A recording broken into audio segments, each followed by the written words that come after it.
The most important kids' cartoon of the last few years might be Gravity Falls. I know that sounds like heresy, but put away your Finn swords for a moment and hear me out.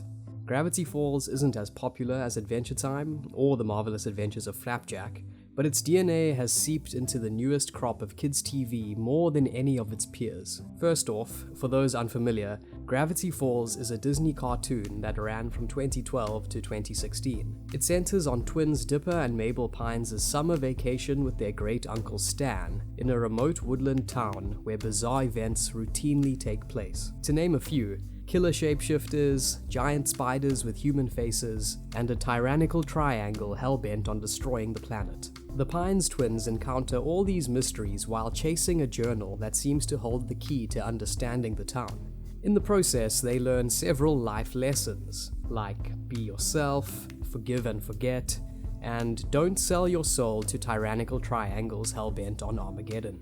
It's kind of like Adventure Time, but mixed with The Simpsons and Twin Peaks. So what makes Gravity Falls stand out? A big factor is how autobiographical it is, which seems weird to say about a show that features human face-wearing giant spiders, but it's true.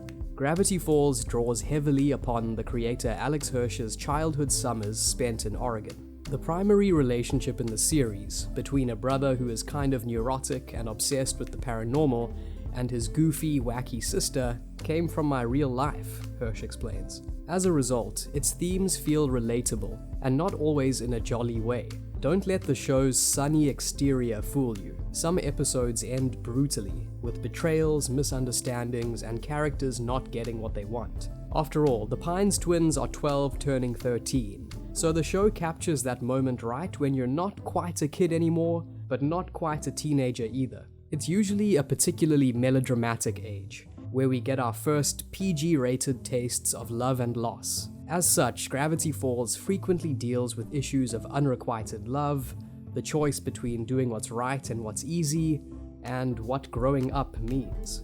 With its odd blend of fantasy, comedy, and coming-of-age drama, it's unsurprising that Gravity Falls has developed a cult following. Its fanbase might not be as large as some other cartoons that debuted around the same time, but they're certainly more fanatic. The Gravity Falls subreddit, for example, has over 64,000 members, many of whom are active more than 4 years after the series ended.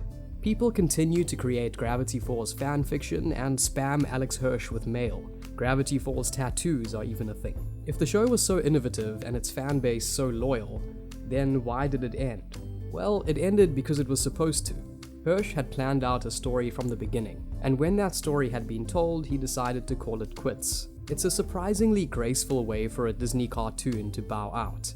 This influenced a number of kids' shows since to opt for series-long story arcs rather than endless one-off episodes. Gravity Falls was also a trailblazer in terms of LGBT representation on kids' TV, which other shows have since followed. It features an openly gay couple, as well as a number of characters who don't fit into neat categories of gender expression. In this way, the series was a first for Disney. Since then, shows like Star vs. the Forces of Evil have also expanded on what's possible from their casts of characters. The biggest sign of Gravity Falls' impact might be its influence on the next generation of cartoons. You can see its imprint all over the current slew of brightly colored cartoons featuring fantastic adventures and believable drama. Gravity Falls lives on in Steven Universe, Star vs. the Forces of Evil, and even in some ways in Rick and Morty, which was created by Hirsch's college friend and collaborator Justin Roiland. The show might be over, but the closing lines of the final episode suggest that its magic might not be quite gone. It's out there somewhere in the woods, waiting.